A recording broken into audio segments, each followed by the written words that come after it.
وادی کشمیر کو صوفی سنتوں، رشیوں اور منیوں کی سرزمین کہا جاتا ہے، اور اس میں کوئی مبالغہ بھی نہیں ہے، کیونکہ رشیوں اور صوفی سنتوں نے آپسی بھائی چارے کی فضا کو قائم و دائم رکھنے کے لیے نہ صرف درس دیا بلکہ آپسی میل ملاپ کے حسین امتزاج کو برقرار رکھنے کے لیے بھی اپنی زندگیاں وقف کر دیں۔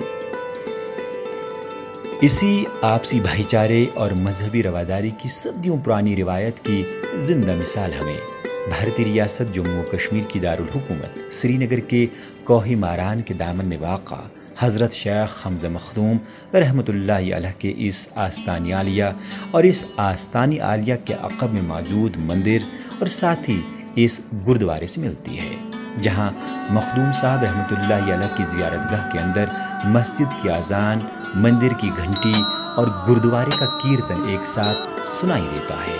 یہ جگہ صدیوں سے آپسی رواداری، مذہبی ہم آہنگی اور آپسی میل ملاپ کا بہترین سنگم پیش کرتی ہے۔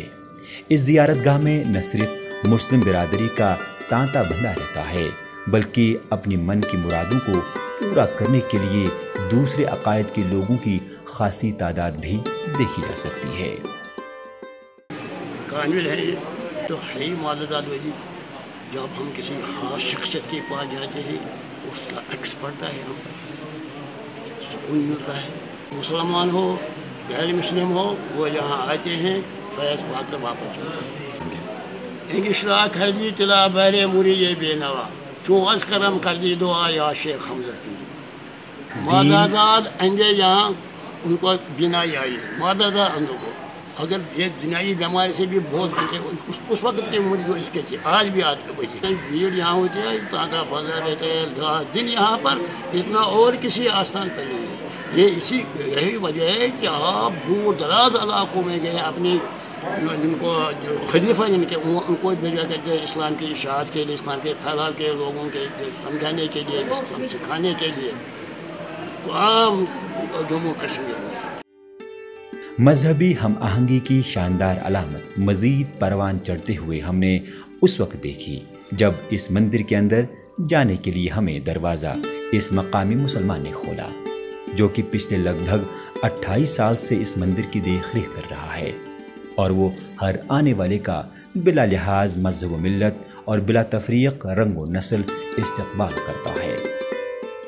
جی میرا نام محمد سلیم ہے۔ یہ کون سا مندر؟ شری مہا گنیش ہے۔ اچھا، آپ اس کی دیکھ ریکھ کر رہے ہیں، کتنے سالوں سے کر رہے ہیں آپ؟ کافی سالوں سے یہاں، یہ ہمارے گھر کے سامنے ہی ہے، یہ بالکل کافی سالوں سے جب سے یہ حالات یہاں بنے ہیں۔ چابی ہمارے پاس ہی رہتی ہے، اور کوئی آتا ہے وہ پوجا وغیرہ کرتا ہے تو اس ٹائم اس کو مندر کھولتے ہیں۔ یہ تو شروع سے ہی ہے ادھر، اگر کوئی آتا ہے ہم اس کو بڑی حساب کے ساتھ، پیار کے ساتھ اس کو ہم گلے لگاتے ہیں، چاہے وہ ہندو ہو، کوئی بھی کسی بھی دھرم سے ہو، ہمیں اس سے کوئی مطلب نہیں ہے، مگر ہے تو ہمارا بھائی، یہ تو ہماری پہچان ہے۔